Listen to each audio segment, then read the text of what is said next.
우리가 전도운동에서 가장 중요한 과제가 바로 이겁니다.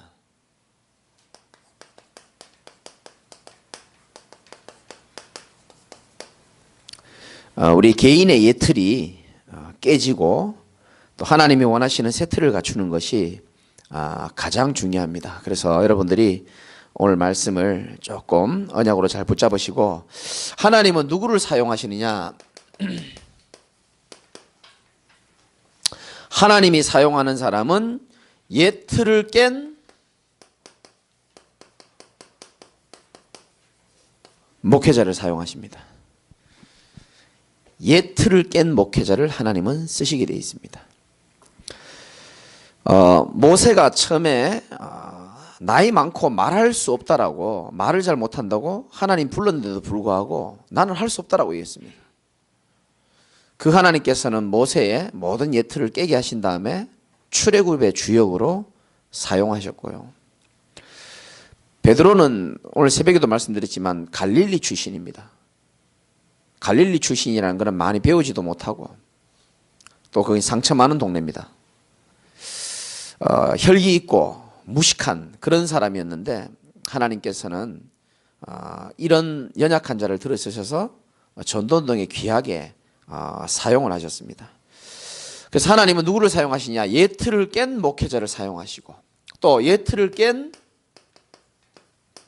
중직자를 또 제자를 하나님은 축복하시게 되어 있습니다.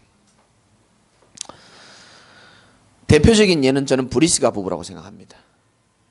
천막 짓는 일을 하는데요, 거래처가 다 정해져 있을 겁니다. 그런데 그런 거하고 상관없어. 이 사람은 무조건 오직 바울 따라다니면서요. 인생 자체가 천막과 돈 버는 일이 우선이 아니고 오직 전도자 바울과 함께 세계복음화 이 생명 살리는 운동에요, 한 번뿐인 인생을 그냥 올인해버리는 겁니다. 그럼 돈을 못 벌었냐? 기록에 보면은 브리스가 부부의 무덤이요, 이 돈이 엄청납니다. 하나님이 경제와 또 전도자와 함께하는 축복을 통해서 성경에 기록될 만큼 하나님의 큰 응답을 받았는데, 저와 여러분이 브리스길라 아굴라의 축복을 꼭 받으시기를 주님의 이름으로 축원합니다.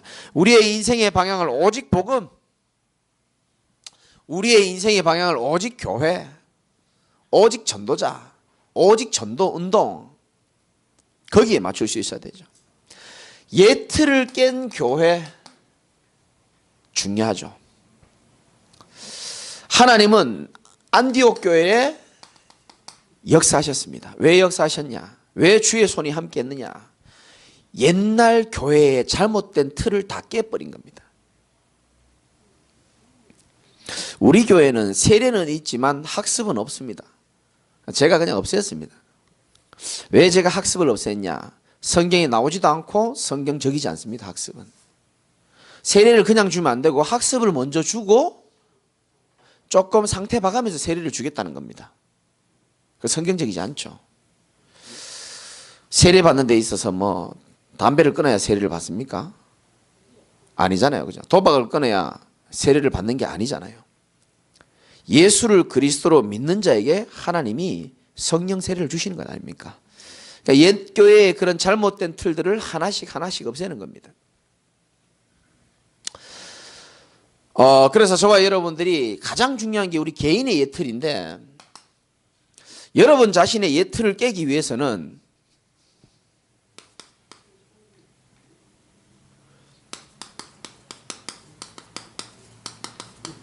나를 이해하는 겁니다.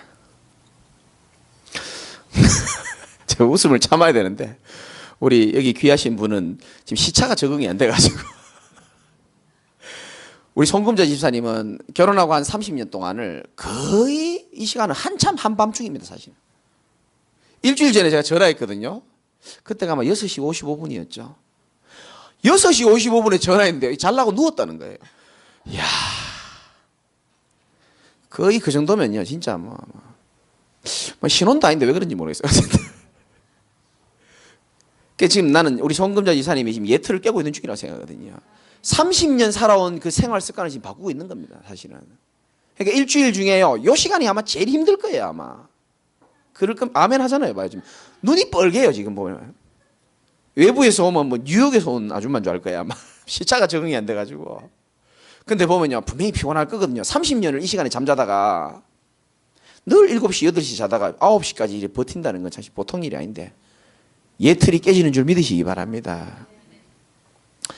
자, 우리가 예틀을 깨기 전에 나를 먼저 이해할 수 있어야 됩니다. 첫 번째는 뭐냐 하면 이번 주 강단 말씀에도 나왔지만 창세 전에 어떤 문제가 있었냐, 여러분 꼭 아셔야 됩니다. 창세기 1장 2절에 창세 전부터 있었습니다. 흑암, 혼돈, 공허입니다. 이 창세 전 문제가 인간의 범죄로 인하여 무슨 문제로 바뀌었냐? 근본 문제로 바뀌었죠. 흑암, 혼돈, 공허가 하나님을 떠난 창세기 3장의 개인에게 그대로 온 겁니다. 인간 개인에게요, 흑암이 임한 겁니다. 공허, 혼돈 임한 겁니다. 그래서 많은 사람들이 지금도 방황하고 있습니다. 지금도 고통 속에 있고 수고하고 무거운 짐을 지고 살 수밖에 없습니다. 왜? 흑암, 혼돈, 공허가 하나님 떠난 모든 개인에게 임해버린 겁니다.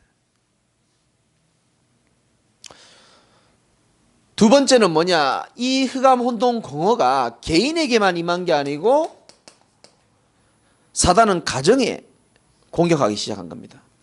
가정의 흑암, 가정의 혼돈, 가정의 공허 임하게 한 거죠. 그리고 창세기 11장에 드디어 하나님 떠난 사회에 영향을 미치기 시작한 겁니다. 여기에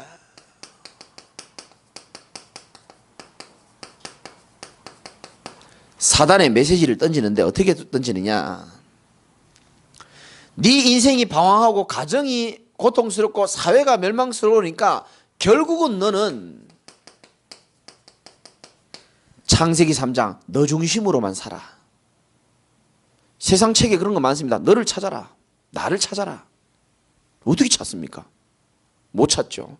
성경을 통해서만 찾을 수 있는데 오직 너는 너 중심으로 살아라. 네가 하나님처럼 되라. 이 사단의 메시지가 창세기 6장에 어디로 가느냐? 육신적인 것에 다 들어가 버린 겁니다. 결혼해서 시집가고 장가가고 육신적인 것만 준비해서 육신적으로만 살다가 육신적으로 부딪히다가 육신적으로 고민하다가 인간적으로 망해라. 사단의 메시지. 하나님은 안 보이고 모르겠고 내가 영적인 존재인지도 모르겠고 사단이 있는지도 모르겠고 그냥 먹고 살고 마시고 시집가고 장가가고 그렇게 살다가 인생의 해답을 모르도록 사단의 메시지 던지죠. 그리고 창세기 11장 성공하려고 몸부림치다가 죽으라는 겁니다.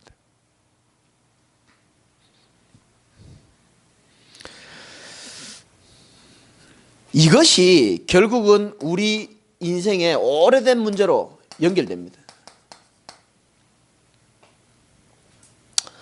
어디로 임한지 아시죠?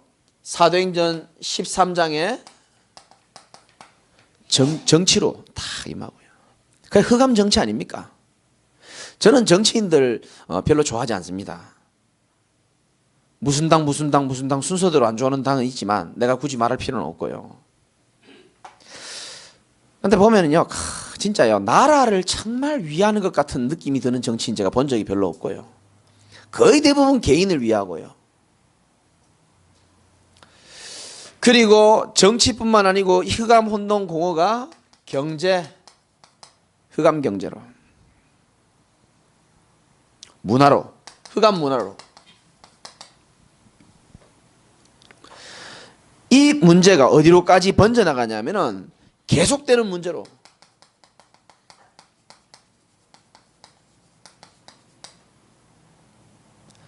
자, 이런 오래된 문제가요, 어디를 타고 우리에게 내려오냐? 가문을 타고 내려온 겁니다. 김씨면 김씨대로, 이씨는 이씨대로 다 다 가문을 타고 내려오는 겁니다.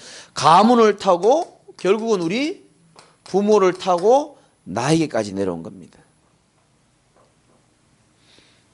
이게 사실 우리의 예틀이죠.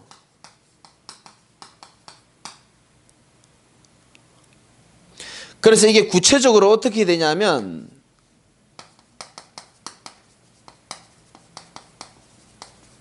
잘못된 각인입니다. 이 잘못된 각인이 결국 우리의 상처나 이런 것들이 우리의 발목을 딱 잡죠.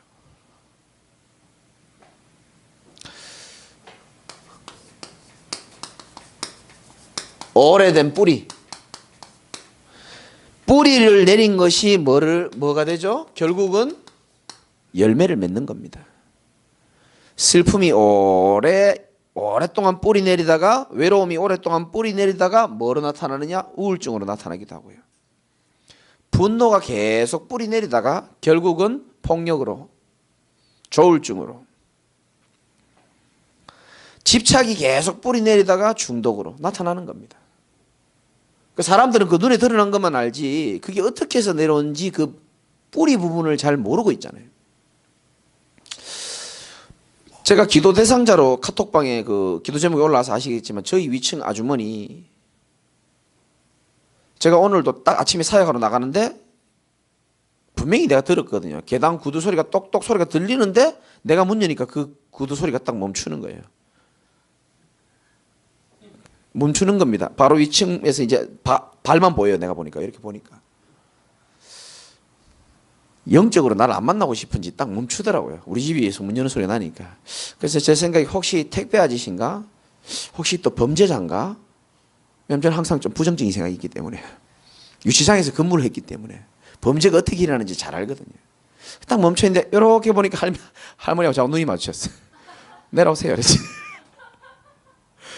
이렇게 웃으면서 내려오시더라고요. 어디 갑니까? 이러니까 어디 뭐 볼일 보는데. 딸 잘 있습니까? 제가 물어봤습니다. 딸이 정신문제가 왔어요. 1년, 2년 내내요. 집에서 한 번도 밖에 안 나갑니다. 심지어 밑에 주차장도 한번 내려가자는데도 안 내려갑니다. 단 하루도 안 내려왔답니다. 2년 동안. 우리 윗집 할머니 딸이 그래요. 그래서 이래도 해보고 안 되고 저래도 안 돼가지고 지금 정신병원에다가 넣어놨다는 거예요. 저보고 그러다가 나을 수 있겠냐 물어보더라고요. 그래서 이제 뭐 제가 얘기했죠. 어머니가 왜 우리 윗집에 살겠습니까?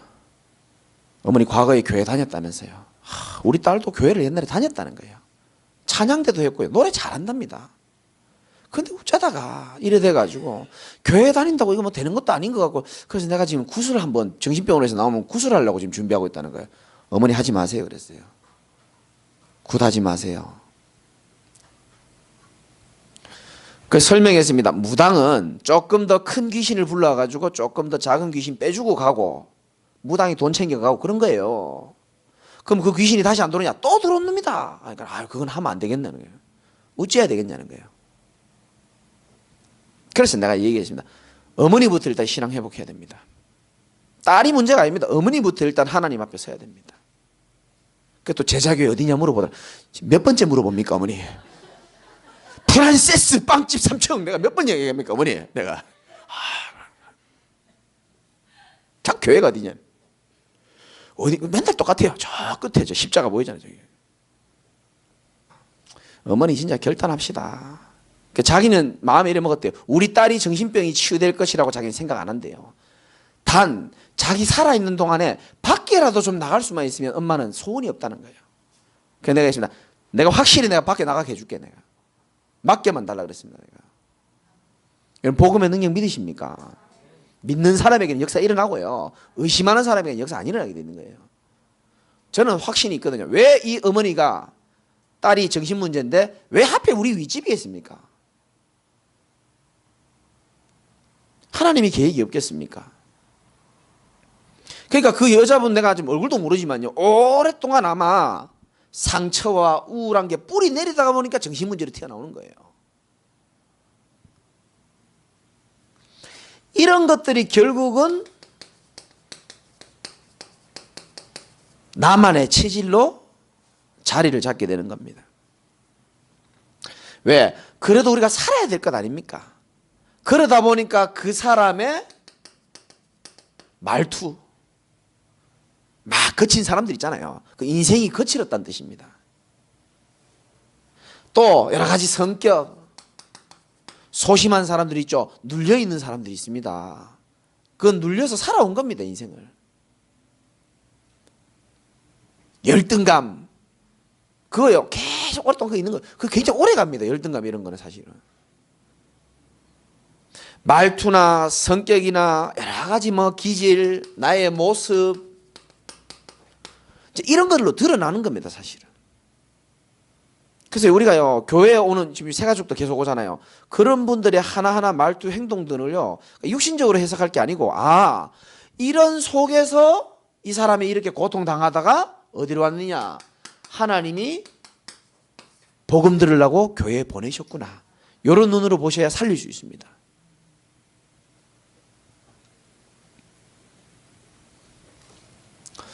여러분 자신도 좀 이해하셔야 됩니다. 내가 왜 이렇게 집착이 강하지? 나는 왜 이렇게 이러지? 여러분 과거에 살아온 이 배경을 가만히 보면은요, 아마 이해가 될 겁니다. 우리의 모든 모습은 과거에 기인하게 돼 있거든요.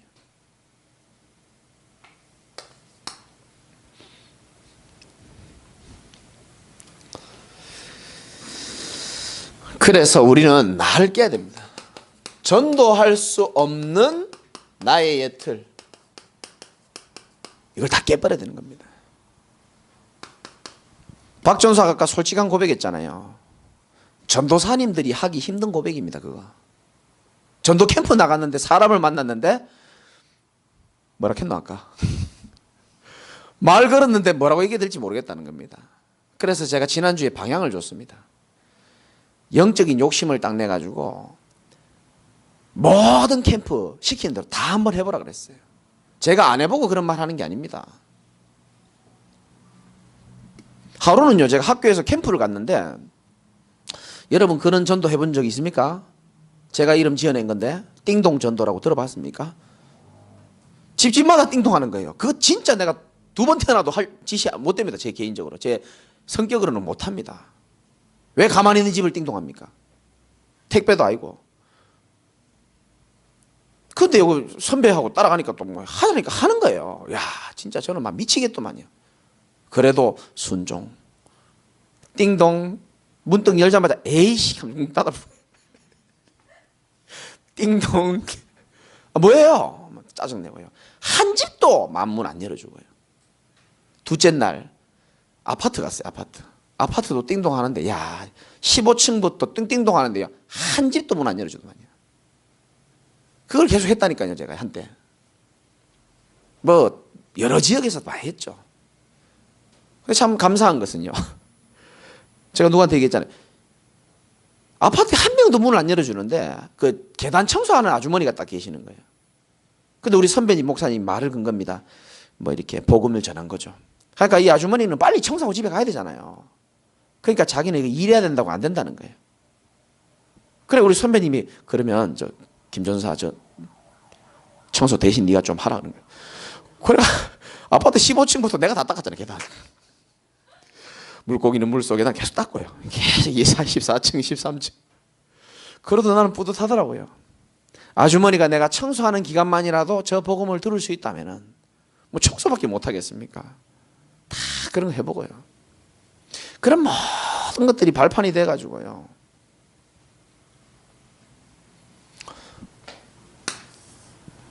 나를 깨라고 말씀하셨는데 오늘 성경에 보니까 예수님 앞에서 옥합을 깬 여인이 있습니다. 옥합을 깨니까 뭐가 납니까? 향유가 나는 겁니다. 향기가 나는 겁니다. 여러분 그 향유는요, 지금 사람들이 향유를 허비하는가 4절에 보니까 그렇죠. 이 향유를 300데나리온 이상에 팔아 가난한 자한테 줄 수 있는데 이 사실 귀한 거라는 겁니다. 여러분이 옥합을 깰 때에 귀한 향유가 난다는 사실을 꼭 믿으시기 바랍니다. 그리스도의 향이 나는 겁니다. 이 300데나리온은 남자 한 명이 1년 동안 버는 돈을 말하는 겁니다. 엄청나죠? 그걸 누구 앞에? 예수님께. 그러니까 예수님이요, 욕하지 말라는 겁니다. 이 친구가 귀한 일을 했다. 여러분, 300데나리온이나 되는 것을 예수님 앞에 헌신할 수 있다는 것은 그 여인이 최고의 가치를 저는 발견했다고 생각합니다. 맞죠? 그죠? 전도는 다른 거 아닙니다. 내 인생의 최고 가치가 어디 있는지를 확인하는 겁니다, 사실은. 여러분, 우리가 돈도 벌고 성공도 해야 되고 문제도 해결해야 되겠지만 여러분 인생의 가장 중요한 가치가 뭐냐? 오직 생명 살리는 그 현장에 여러분 마음이 있기를 주님의 이름으로 축복합니다. 가장 소중한 겁니다. 너무 많습니다. 가장 소중한 향유를요, 우리가 옥합에 딱 싸고 있습니다. 여러분, 뭐 제일 가치 있습니까? 그걸 우리가 깨지를 못하는 겁니다. 제가 사실상요, 하나님께 받은 응답이 너무 많은데 목사 돼 가지고 받은 응답 중에 큰 그 원동력이 뭐냐 하면은 정말 부족하지만 하나님이 조금씩 깨주시더라고요. 하나 깰 때마다 하나님이 은혜를 주시는 것 같아요. 가장 소중한 것들 하나 깨고요, 또 하나 깨버리고. 다시 말씀드립니다. 요한복음 21장 15절에 예수님이 말씀드립니다. 네가 이 사람들보다 나를 더 뭐하느냐? 사랑하느냐. 저는 이게 지금 한 2주 내내 이 말씀이 들려요. 난 여러분에게도 주신 음성이라고 확신하고 있거든요. 네가 정말 이 사람들보다, 네 가족들보다, 네가 가지고 있는 가장 소중히 여기는 돈보다, 네가 정말 손 놓지 못하는 그거, 네 옆에 사람도 모르고 가족도 모르는 가치를 누리고 있는 그거보다 정말 예수님을 더 가치 있고 사랑하느냐는 겁니다. 그걸 하나님은 질문하시는 겁니다.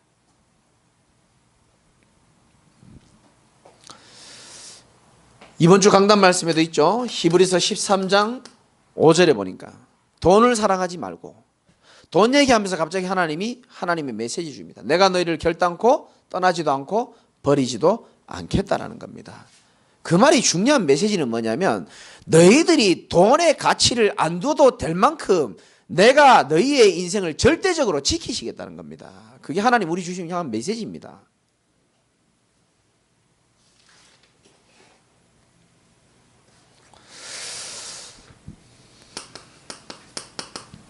빌립보 1장 20절에 보면, 그거는 화면 저 꺼뿌라. 내가 예민해가지고 저기 계속 움직이니까. 빌립보 1장 20절에 보니까 나의 간절한 기대와 소망이 뭐냐? 아무 일이든지 부끄러워하지 아니하고 지금도 전과 같이 온전히 담대하여 살든지 죽든지 내 몸에서 그리스도가 존귀하게 되게 하려 하니 이는 내게 사는 것도 그리스도니 죽는 것도 유익함이라. 바울은 복음과 하나님의 은혜를 최고의 가치를 뒀습니다. 여러분, 가치를 발견하셨습니까? 그리스도의 최고의 가치를 발견하시기 바랍니다. 더 이상의 가치가 없어요. 그리스도는 모든 것의 모든 것이고 그 안에 모든 게 다 들어있습니다. 그걸 우리가 발견해야 되는 겁니다.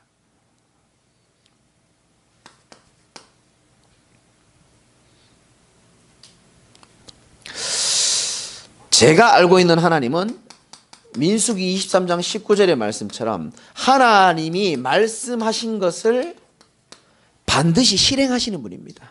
이거 믿으셔야 됩니다. 이거 안 믿으면 말씀 들을 필요도 없어요. 하나님이 말씀을 주실 때는 우리에게 약속으로 주시는 겁니다. 하나님께서 행하시는 일을 보라. 그 말은 하나님 행하시는 일을 약속하고 보여주시겠다는 겁니다. 예틀을 깨고 세틀을 갖추라. 하나님이 그렇게 하게 하겠다는 겁니다. 근데 방법은 다양합니다. 어떻게 하느냐? 여러분들이 하나님께 집중할 때에, 세상에 집착하는 것이 아니고 하나님께 집중할 때에 하나님의 말씀이 실현되어지는 것을 여러분들 확인하게 될 겁니다. 우리의 예틀이 가장 빨리 깨지고 자연스럽게 깨지는 방법은 내가 뭘 깨는 것보다 하나님께 내가 집중할 때에 하나님이 나의 예틀을 깨어나가는 겁니다. 하나씩 하나씩 깨어나가는 겁니다. 이걸 여러분 체험해 봐야 돼요. 두 번째는 우리의 많은 일들을 통해서 하나님 우리를 또 갱신하게 하십니다. 문제 만났을 때 우리 뒤돌아보라 그랬잖아요. 전도서 7장 13절 14절에. 나를 갱신하는 겁니다.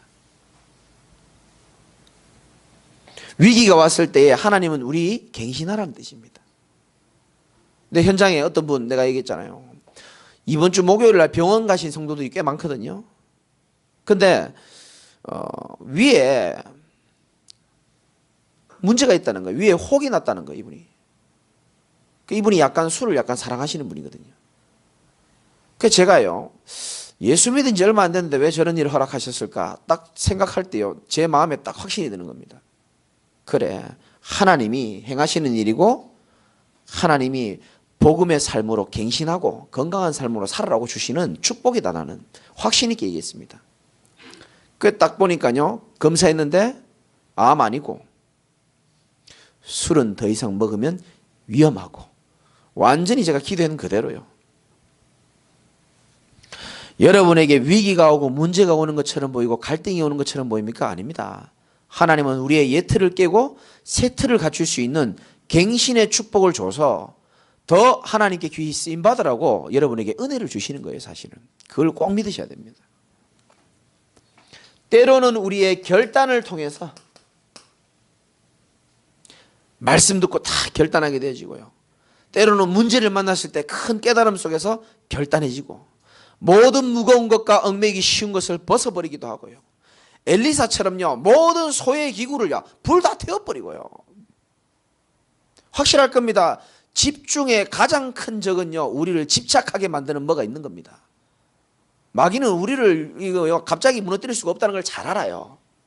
그래서 어떻게 하느냐, 야금야금 틈을 치고 들어오는 겁니다. 이 사람은 이렇게 하면 넘어져. 야금야금 들어옵니다. 그래서 뱀새끼들이 조그만 구멍에도 잘 기들어가는 거예요.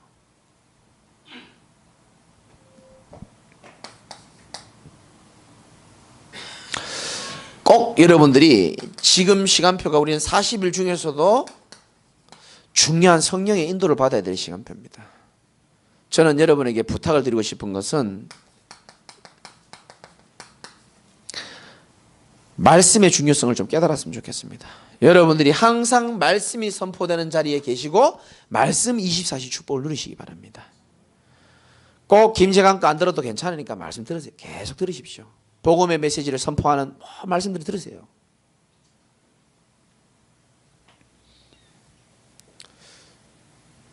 집사람하고 현장 갔는데 그 말씀의 중요성을 제가 막 설명하는데, 초신자가 뭐 말씀의 중요성을 뭐 어떻게 설명해야 잘 알아듣겠습니까?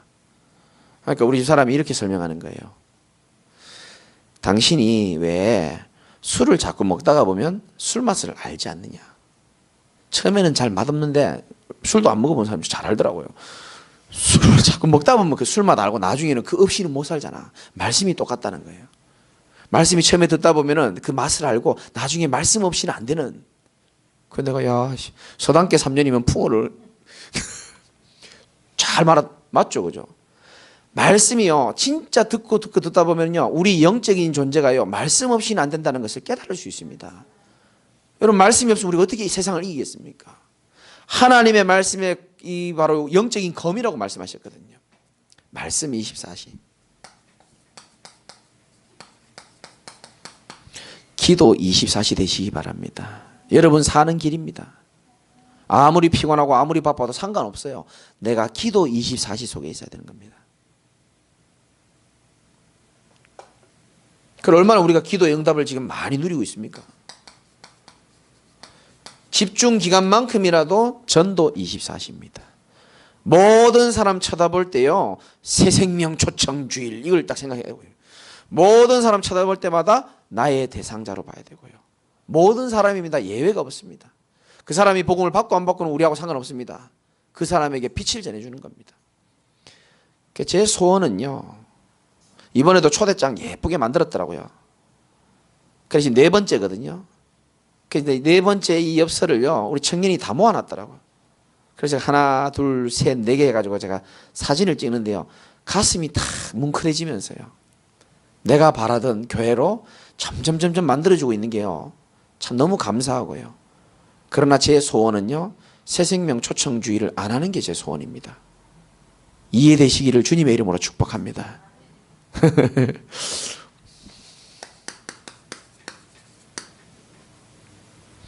초대교회는 새생명 초청 주일이 없었습니다. 매일 새생명 매일 새생명 새잔치고요. 원래 그래야 되는 겁니다. 성전에 있든지 집에 있든지 예수는 그리스도라 가르치기와 전하기를 그치지 않았다 그랬거든요. 어렵지 않습니다. 여러분 조그만 현장에 대해서 조금 욕심 좀 가져보시고요. 뭐 저 같은 사람도 뭐 하는데 우리에게 예틀이 많습니까 적습니까? 많이 있습니다. 그 중에 이번 40일 집중을 통해서 한 가지를 한번 도전해 보세요. 여러분에게 예틀이 많을 겁니다. 아까 제가 사명자 모임 때 말씀드렸습니다. 우리의 그릇이요, 우리의 이미지, 우리의 그릇이 어떤 사람은 율법적인 그릇인 사람이 있어요. 그러니까 율법의 네모난 틀을 가지고 있기 때문에 그 네모난 틀 안에 들어올 수 있는 사람은 다 수용합니다. 그러나 그 틀을 벗어나 버리면 그 율법의 틀을 가진 사람은 그 사람을 수용 못합니다. 그럼 그 사람은 어디 가야 됩니까? 만약에 그 사람이 하나님 예비한 제자라면 어떻게 되겠습니까? 그래서 그 사람을 바꾸기 전에 누구를 바꿔야 된다고요? 나를 바꿔야 되는 겁니다. 알아들으시겠죠, 그죠? 그래서 하나님이 제가 굉장히 율법 체질입니다.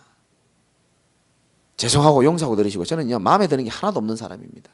다 마음에 안 듭니다. 저는 24시 불만입니다. 제가 저하고 비슷한 사람이 있을지도 모릅니다. 아마. 그랬던 제가요 그 모든 것들을 하나님 뒤집어가지고 복음적인 사람을 만들어야 쓸 수 있기 때문에 제게 어떤 걸 허락하셨냐면요 어려운 가정환경, 수많은 인간관계 갈등, 가난,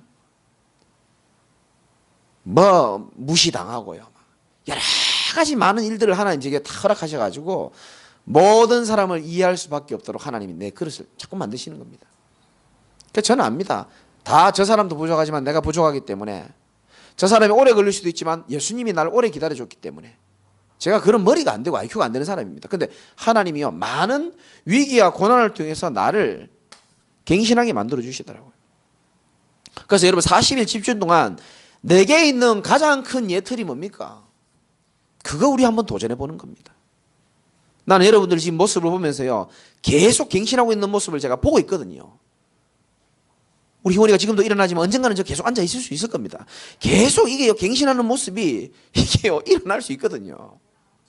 그러니까 한 가지 도전을 한번 해보세요. 뭐에 도전할 것인가? 난 여러분들이 지금 계속 도전하는 모습 제가 보고 있습니다. 말 안 할 뿐입니다. 제가 교만해질까 봐. 그 예틀을 한 번은 우리가 넘어서 봐야 됩니다. 진짜 예틀을 깨는 영적 싸움은요 한 번 이겨버리면 가능합니다. 그 한 번을 못 이기는 거예요. 한 번을. 한 번만 한번 넘어서 보라니까요. 이게 어떻게 보면 우리 후대에게 이게 전달이 된단 말이죠. 우리 오늘 막내만 있으니까요. 한번 얘기해 볼게요. 제가 원래 옛날 영적 문제가요. 영원히 사는 그거에 대한 그 공포가 있어요. 국내에 한 명은 제가 만났거든요. 여러분 천국에 영원히 살아야 돼요. 안 끔찍합니까? 괜찮네 여러분들은. 나는 그거 생각하면 너무 끔찍한 거예요. 옛날에 미친 거죠. 어떻게 보면은 영원히 끝도 없이 살아야 되는 그 너무 끔찍한 공포가 지긴 있었어요.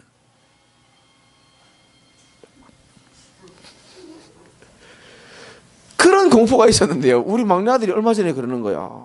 아빠 너무 영원히 오래 사는 건 너무 좀 끔찍한 것 같은 식으로 얘기하는 거 제가 깜짝 놀랐습니다. 한 번도 말한 적도 없고 한 번도 가르쳐 준 적이 없는데 어찌 이렇게요 쫙 이게 쫙 내려와가지고 가문을 타고 내려와가지고요 어찌 내가 그래도 저처럼요 정신 문제는 일으키지 않더라고요. 저처럼 발작은 안 하더라고요. 그냥 편안하게 그냥 얘기하더라고요. 얼마나 지겨울까 이런 식으로. 앞에서 영적 싸움하고요 영적 가장이요 그리스도의 보혈을 계속 누리고 선포하다 보니까 나는 그래도 흑암이 좀 무너져 가는 거라고 생각하거든요. 우리 가문에 한 번은 여러분 넘어서시기 바랍니다. 우리의 예틀 언젠가는 우리가 다 넘어서야 되는 부분입니다. 언젠가는. 그리고 우리 가문에 누군가는 이 재앙과 저주를 꺾어내야 되는 겁니다. 여러분 우리 지역에 독산동 지역에요 진짜 이 심각한 갈릴리 같은 이 지역에 누군가는 이 영적 문제 해결을 위하여 깃발 들어야 안 되겠습니까? 하나님이 여러분들 부르신 겁니다. 그래서 전도학교에 모으신 거고요. 그러니까 저와 여러분들이 개인의 예틀 여러분들이 조금 잘 묵상하시면서 하나님이 주시고 성취하시려고 주신 메시지이기 때문에 여러분에게 다 응답으로 누려지시기를 주님의 이름으로 축원을 드립니다. 기도하겠습니다. 하나님 감사합니다. 우리가 예틀 때문에 고민하고 어려워할 것이 아니고 40일 집중 기간에 말씀을 나의 말씀으로 굳게 붙잡고 정말 집중 속에서 하나님이 행하시는 일 속에서 우리의 예틀이 치유되어지고 또 깨어지며 옥합이 깨져야 향유가 드러나듯이 우리의 삶에 깨어져야 될 것들 다 깨어지게 하시고 가장 가치 있는 향유가 우리의 삶 가운데 드러날 수 있는 축복 누리도록 은혜를 더하여 주옵소서. 감사드리며 살아계신 예수 그리스도 이름으로 기도드리옵나이다. 아멘.